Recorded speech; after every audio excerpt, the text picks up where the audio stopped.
Hello, everybody. You have tuned in to Eric Jose on Making a Murderer on YouTube. I cover virtually any aspect of making a murderer. I go over the evidence, the documents, the photos. So if you like, stay tuned, and in the future I'll have many more videos besides the one you're about to see. Hello, everybody. How you doing?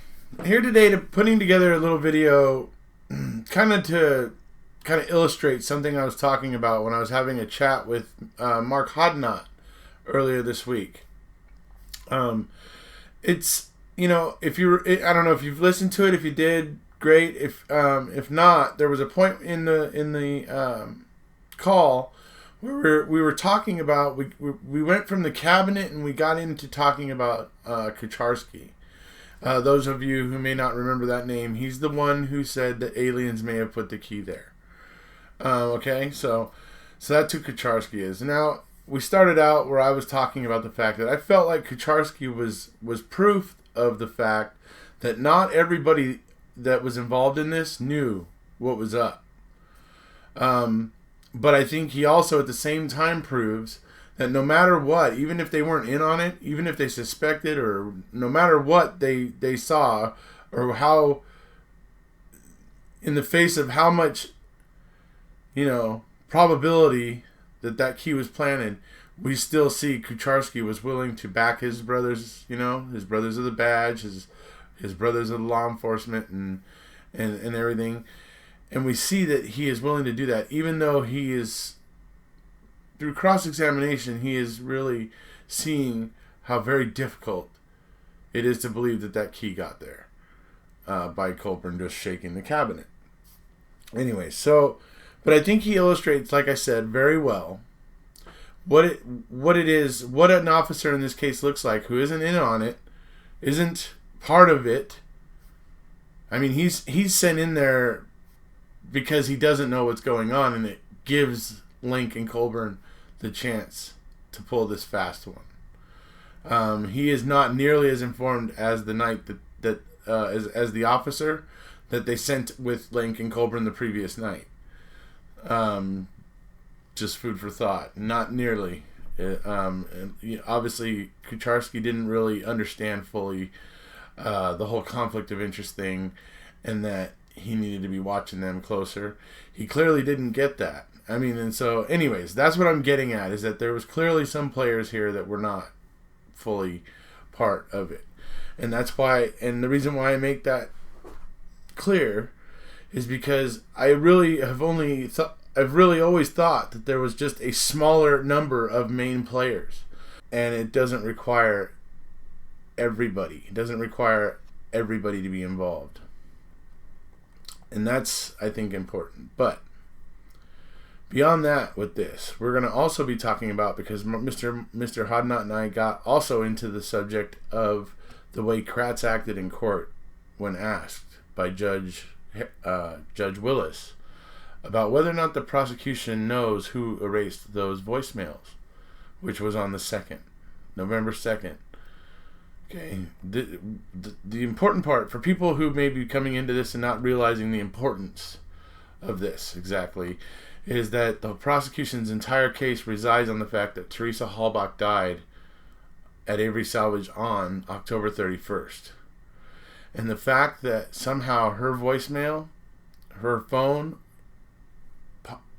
I guess possibly her phone, but at least, actually it must have been her phone, because for Singular to recognize that her phone was back on the network, for it to let the phone ring again, so that people were actually able to ring the phone again, instead of getting sent straight to voicemail. Because after 2 voicemails got erased, suddenly people were able to leave a voicemail. Her mom was able to leave one, and somebody else, I believe, was able to leave a voicemail, because room had been created after 2 voicemails had been deleted.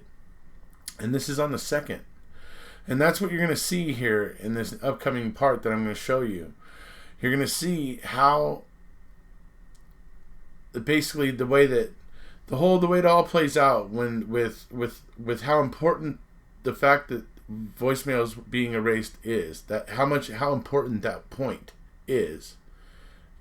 Essential, seriously, in my opinion, especially when you know that the defense is going with a planting defense.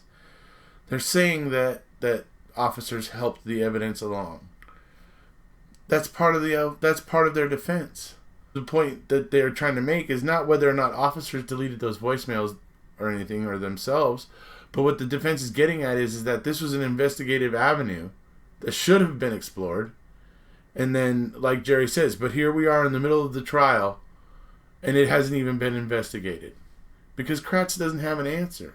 Or at least he's obfuscating and deflecting and avoiding giving an answer as to whether or not he knows who or what those voicemails were, or as to who may have deleted them or what those voicemails were. So it's very bizarre to watch this situation, and you're gonna hear it right now play out, and then to hear Judge Willis ask Kratz, "Does the prosecution know what happened to those voicemails?" And you hear Kratz go, like he starts to answer and then stops, and then does what Kratz does very well. And I'm gonna be posting down below, by the way. I'm gonna be posting the press conference when King Kratz gets basically asked about all of the sex scandal stuff that was going on. I'm going to leave the link to that below in the info below this video for those who may not have seen it or maybe haven't seen it in a while or listened to it. Actually is what it is. It's just an audio of the press conference. And listen to the way that King Kratz, every time there's an unpleasant point that comes up that he doesn't want to deal with about him, he immediately starts refocusing the conversation and he's just immediately starts twisting things to refocus the conversation without having to answer what was just previously said. Like, you can see it's the way he is, and you can see that it was the way he was in the Avery trial, and I'm sure a lot of people are gonna say, yeah, that's what makes him a good lawyer, and maybe it is, and but the problem is Kratz has kind of questionable ethics. And yeah, it's great to be a great litigator and to be able to argue well. But ethics still need to matter. We're going to go ahead and go into now. We're just going to be listening to what's happening in court. A little excerpt from the Stephen Avery's trial where they're talking about the voicemails. And I'm going to probably jump in and make a few points while it plays. So, if your records show that on a certain date, messages were opened all the way up to that date on Teresa Halbach's phone, that would mean that somebody had listened to those voice messages. I'd like to be heard outside the presence of the jury. Mr. Kratz? He's about to show her some retrieved voicemails on the 2nd. Okay, just want to point out, you hear that level of terror in King. Now, obviously, he's controlling that terror, but you can hear it underlying in his voice. He is absolutely extremely worried that Jerry Buting is going to be able to talk about these things. These erased voicemails. He's terrified that Jerry's going to be able to talk about these in front of the jury. You can tell. Okay, and so I just thought we would point that out real quick. As you listen to him talk here, he's he's very much exhibiting a level of fear, and I want you to listen for it again when Judge Willis asks him if the state knows who erased those voicemails. If Mr. Buting's position, if his theory of defense is that Teresa Halbach is alive on the 2nd of November, we're entitled to know that. We're entitled to notice of that. That's my objection, is that it's irrelevant. Mr. Kratz may draw the conclusion that because messages are opened as of November 2nd, that means that Teresa Halbach was alive on that date. I don't. And I don't think the jury needs to either. But I do intend to introduce records that show that her voicemail was picked up at 8 a.m. on November 2nd. Something was going on with this phone in a very, very critical period of time for this trial, which is between October 31st and November 5th when her car was found, or November 3rd when she's reported missing. How does that help this jury decide who killed her? That's what the jury's here to do, Judge. Because unless the state's prepared to establish that Mr. Avery had her password, then he's not the one who's listening to her messages on Wednesday, November 2nd at 8 a.m. So, and their theory is that he's already destroyed the phone. Never said he was. Somebody who knew her, somebody who may have had a motive that he doesn't have, and somebody who may have had opportunity was doing that. Sounds like I'm not suggesting that she was still liability, alive. Judge. Yeah. That's what it sounds like. I don't, Now, I'm not going to argue that part to the jury because that's what the court says we're not going to do. But as far as what's relevant is the police have had this report, and the police have not followed up to find out what's up here. does the state know who accessed the voicemail?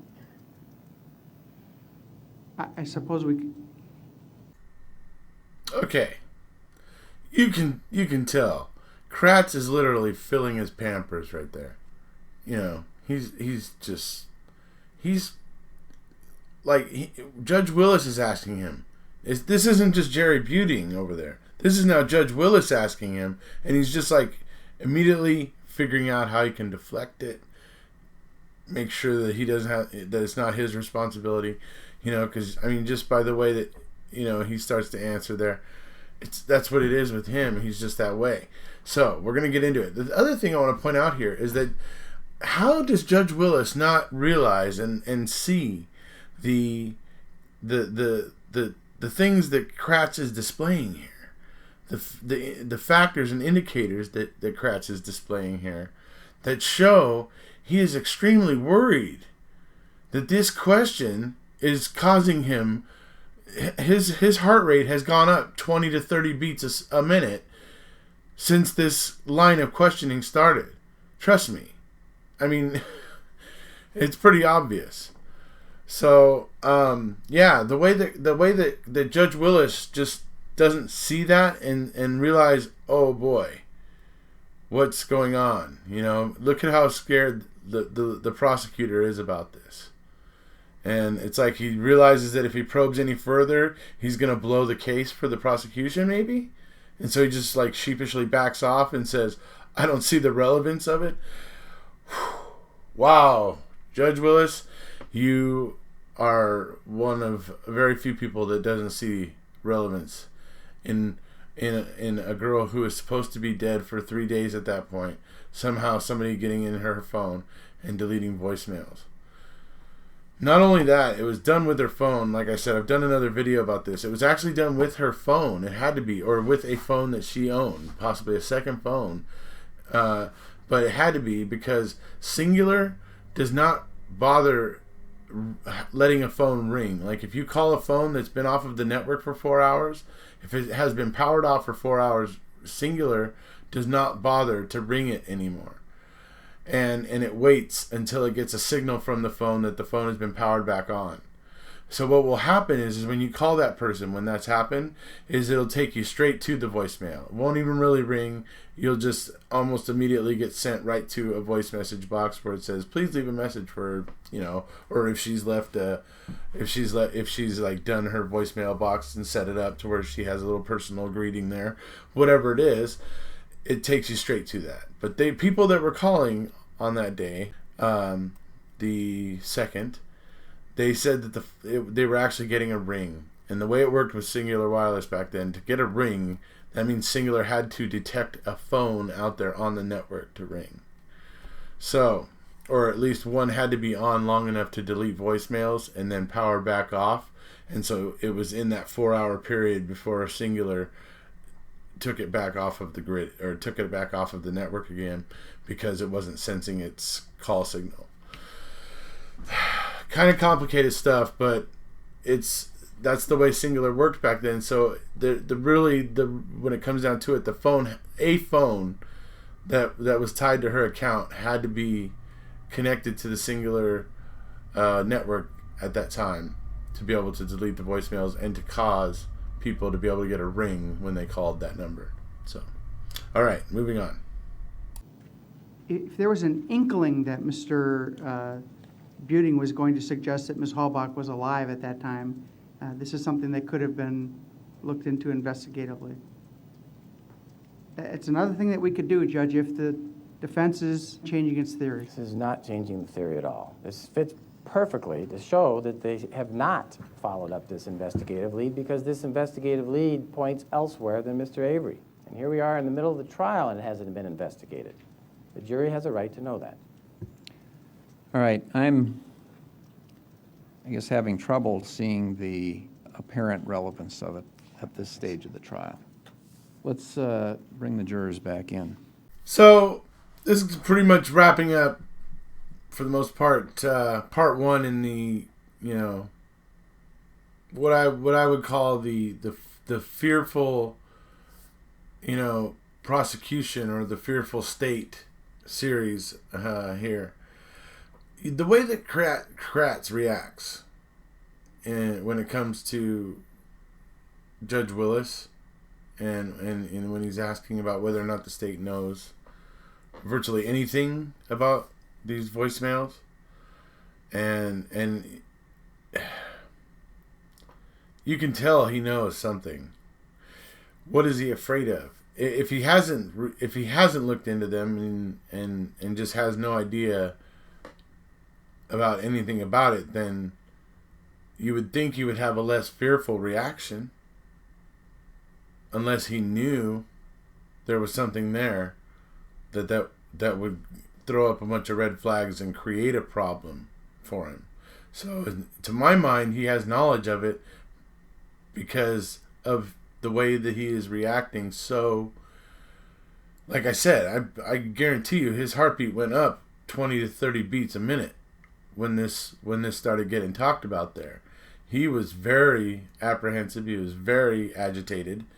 And yeah, trying to claim that Jerry was saying that Teresa was still alive when Jerry wasn't saying that, and continued to assert that that's what Jerry was saying, even after Jerry had said that wasn't what he was saying. I mean, this is what Kratz does. I get the feeling, sometimes I think about it, all you need for a trial is Ken Kratz. He pretty much testifies and tells everybody what they're thinking, what they're doing, how, you know, what color things are. I mean, he all you need is him. He'll just testify and take care of the whole thing for you. Anyway, that's a little bit of fun at Kratz's expense, but if you've watched some of my other stuff, you know what it's like with him. He is doing that all the time. He's sitting there right there, basically asserting, after Jerry had said it wasn't true, he's asserting it once again that they're trying to say that Teresa was alive, and that's not what they were saying. So, anyways, it's a reoccurring thing with Kratz. And anyways, so this is part one, folks. We're going to be coming back with other parts where we talk about some other aspects about the case.